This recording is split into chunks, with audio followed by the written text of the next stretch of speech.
odcinek RO. W tej części poradnika omówię trzeci etap, czyli fazy od 5 do 7. Faza Climax, z angielskiego Climax Phase.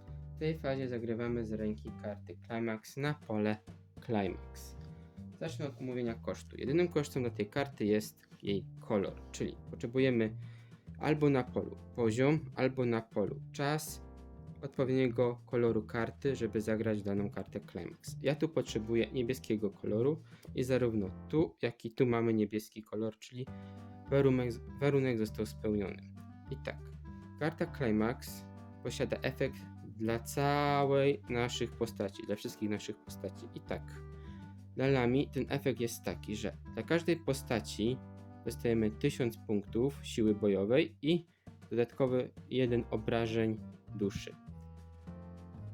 Zagrywam tą kartę i przy okazji mogę użyć efektu CX Combo. Co to jest CX Combo? Niektóre karty postaci, jak już też było wcześniej w poradniku, mają taki efekt pod tytułem CX Combo. To znaczy, że z odpowiednią kartą Climax mogą wykorzystać dany efekt. W przypadku Lami ten efekt polega na tym, że jeśli mamy tą kartę, to po pokonaniu przeciwnika ona, jak i jeszcze jedna wybrana przez nas karta, może wrócić do naszej ręki.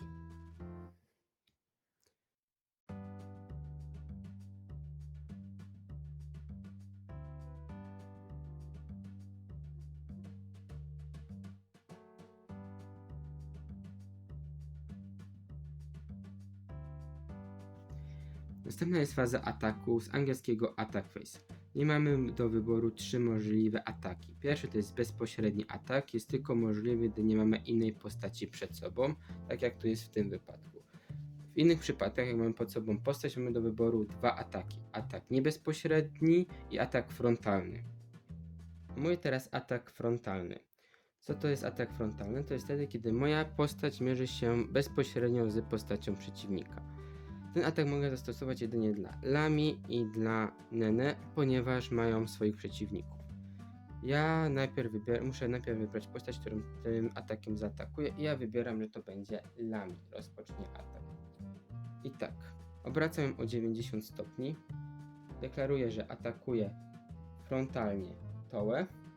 I teraz przechodzimy do kroku drugiego, fazy ataku. Drugim krokiem w fazie ataku jest sprawdzenie wyzwalacza. Robimy to przez dociągnięcie wierzchniej karty z góry talii i sprawdzenie, co tu się znajduje.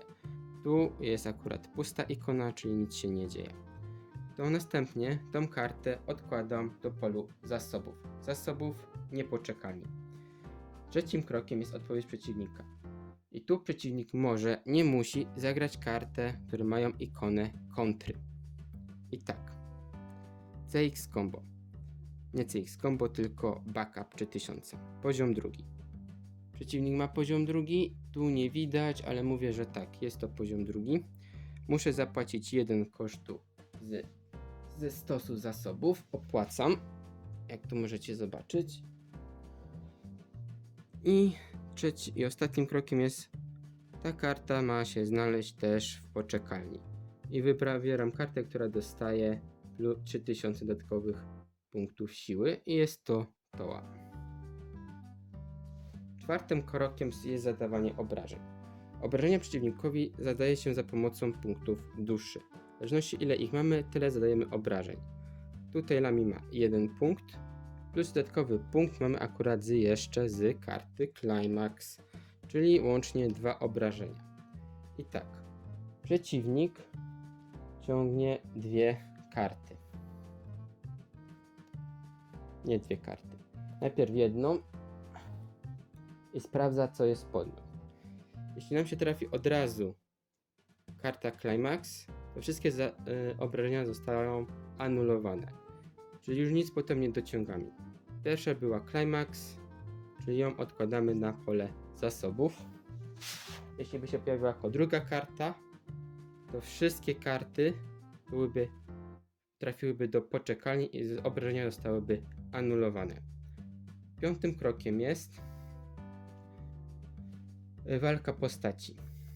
I tak, nasza Lami ma 4500 plus dodatkowy 1000 od karty Climax, czyli ma łącznie 5500.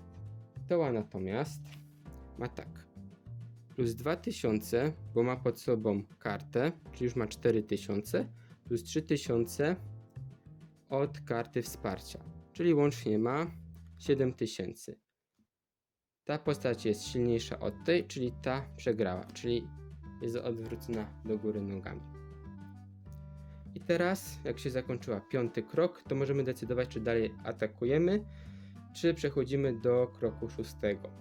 Ja decyduję się dalej atakować i mówię następnie kolejny typ ataku. Omówię teraz atak niefrontalny. Atak niefrontalny, czyli też jak nazwałem niekiedy atakiem niebezpośrednim, polega na tym, że nasza postać nie atakuje bezpośrednio postaci przeciwnika, a ją atakuje z jej pominięciem. To powoduje, że nie musimy walczyć z postacią przeciwnika, ale za to nasze obrażenia są zredukowane o jej poziom. I tak, pierwszym krokiem jest deklaracja postaci. Ja deklaruję, że atakuję Nenę, obracam wtedy o 90 stopni i mówię, że atakuję Nenem atakiem niefrontalnym bądź niebezpośrednim. Drugim krokiem jest krok wyzwalacza i sprawdzamy, jaki wyzwalacz nam się trafił. Wyciągam kartę, jest pusty, czyli nic się nie dzieje. Tą kartę odkładam na pole zasobów. Trzecim krok pomijamy, czyli krok kontry, ponieważ nie walczymy z postacią, więc nasz przeciwnik nie może wezwać wsparcia. Czwartym krokiem są obrażenia. Ja mam ile punktów duszy? Raz, dwa, mam 2 punkty duszy, czyli bym zadał 2 obrażenia, ale ja atakuję nie bezpośrednio, czyli to redukuje o poziom przeciwnika. Koko ma poziom 1, czyli jest redukcja o 1, czyli atak zadaje tylko 1 obrażenia przeciwnikowi. Przeciwnik dobiera 1 kartę ze swojej talii, nie jest to karta Climax, czyli obrażenie zostało nieanulowane. Obrażenie, nie obrażenie, a raczej ta karta trafia do pola czas od przeciwnika. Po tym wszystkim nasze postacie nie walczą, czyli nie następuje faza walki, czyli przechodzimy do, czy dalej atakujemy, czy kończymy, przechodzimy do następnego kroku w fazie ataku. Ja dalej będę kontynuować walkę, czy raczej atak. Omówię teraz ostatni typ ataku, atak bezpośredni. Możemy go użyć tylko i wyłącznie, kiedy nasza postać nie ma przed sobą przeciwnika. Co nam to wtedy daje? Nasze punkty duszy przy zadawaniu obrażeń są zwiększone o 1. I tak, ja deklaruję, że botan atakuje bezpośrednio przeciwnika. Następnie ciągnę jedną kartę i sprawdzam wyzwalacz. Tu nam się trafił wyzwalacz wrota. Co zrobią wrota? Pozwalają nam dobrać jedną kartę postaci z naszej poczekalni. Ja sobie wybieram Lami. Naszą kartą, która była kartą dla wyzwalacza, ląduje do stosu zasobów. Następnie jest krok kontry, ale że nie walczymy z przeciwnikiem żadnym, jest pomijany. Czwartym krokiem jest zadawanie obrażeń i ile zadajemy obrażeń, tyle ile mamy punktów duszy, czyli mamy raz, 2 z karty Climax i trzeci, bo to jest atak bezpośredni. I tak, przeciwnik dostaje 3 obrażenia i ciągnie po kolei karty. Raz, 2, 3. Nie było żadnej karty Climax i te wszystkie 3 obrażenia lądują do polu czas od przeciwnika. Tak. Następnym krokiem byłaby walka pomiędzy postaciami, a że jako, że nasza postać nie walczy z nikim, to też jest to pomijane i gdyby to nie był nasz trzeci możliwy atak, moglibyśmy mieć wybór, czy atakujemy dalej, czy przechodzimy do następnego kroku. Jako, że wykorzystałem wszystkie nasze postaci do ataku już, to przejdę do następnego kroku. Następnym krokiem jest BIS, z angielskiego Encore. Ten krok polega na tym, że wszystkie nasze postacie, które przegrały, trafiają do poczekalni. Zaczyna gracz atakujący i teraz trafią nasze karty do poczekalni. Następnie to samo wykonuje przeciwnik. U mnie akurat przeciwnik nic nie stracił, więc nie ma nic do roboty. Ale nie musimy naszą postać dać do poczekalni. Możemy powiedzieć, że chcemy wykorzystać BIS na tej postaci.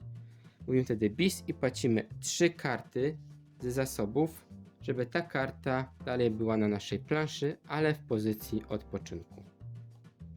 Tak samo może zrobić gracz przeciwny, kiedy on zdejmuje swoje karty do poczekalni.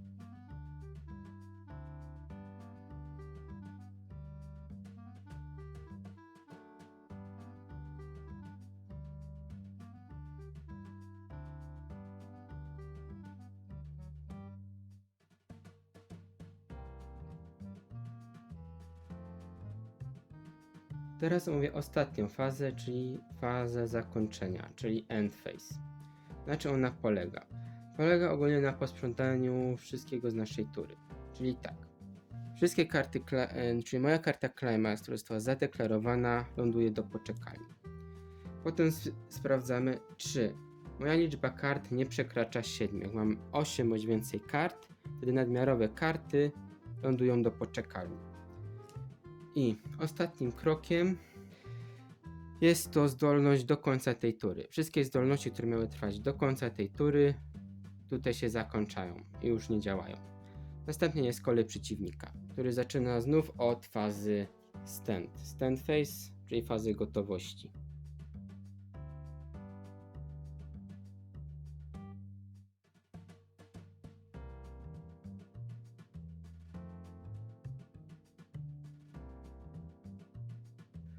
Mówię teraz ostatnie zagadnienie z Weiss i Schwarz, czyli przetasowanie z powrotem swojej talii.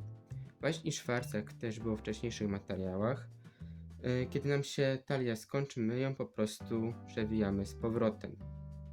Co to znaczy, że przewijamy z powrotem naszą talię? Weźmy sobie hipotetycznie, druga faza, dociągamy kartę. Dociągnąłem kartę i nam się skończyła talia.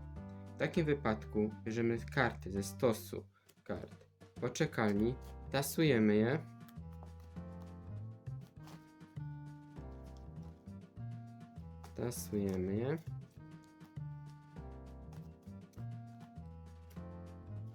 Dajemy na polu talia i dzięki temu utworzyliśmy nową talię, z której będziemy dobierać karty. Ale za przetasowanie dostajemy karę, czyli dociągamy jedną kartę i ją dajemy na pole czas. I tak, jeśli przez to zagranie na polu czas będziemy mieli 7 kart, wtedy nam się zwiększa poziom i tak to wygląda. A co jeśli to się stanie w czasie akcji? Powiedzmy, ktoś nam zadaje 3 obrażenia, tak? Tu mamy naszą. Zostawimy sobie parę kart. Tu sobie odłożymy na wszystkie karty na poczekalnię. I nam gracz przeciwny zadaje 3 obrażenia. Załóżmy taką sytuację. W tym wypadku postępujemy identycznie. To jest pierwsze obrażenie. Nie zostało anulowane. Tasujemy. Źle tu, lepiej jak tu to dam. Żeby było. Żeby to się nie mieszało. Tu to odłóżmy, tu by dam koło memory. Tasujemy talię.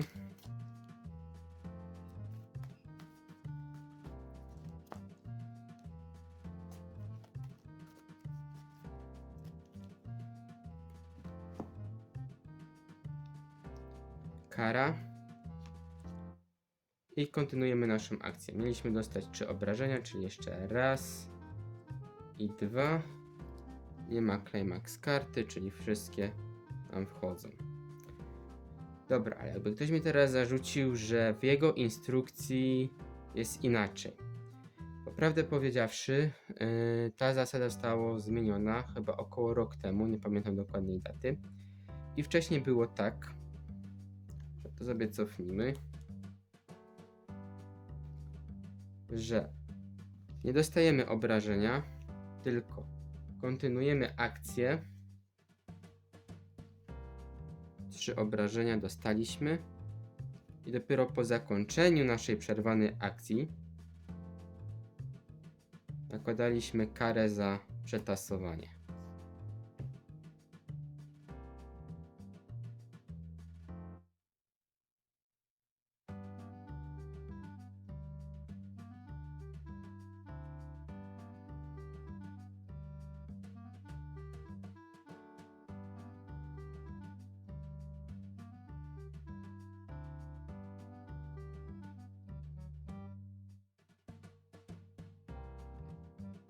To już wszystko w tej części poradnika. Myślę, że wytłumaczyłem wszystkie najważniejsze rzeczy dotyczące rozgrywki. Jeśli macie jakieś pytania lub zagadnienia, które też powinienem wyjaśnić na filmach, proszę o napisanie ich w sekcji komentarzy. Także, jeśli materiał się podobał, proszę o suba i lajka. To byłoby wszystko na dziś. See ya!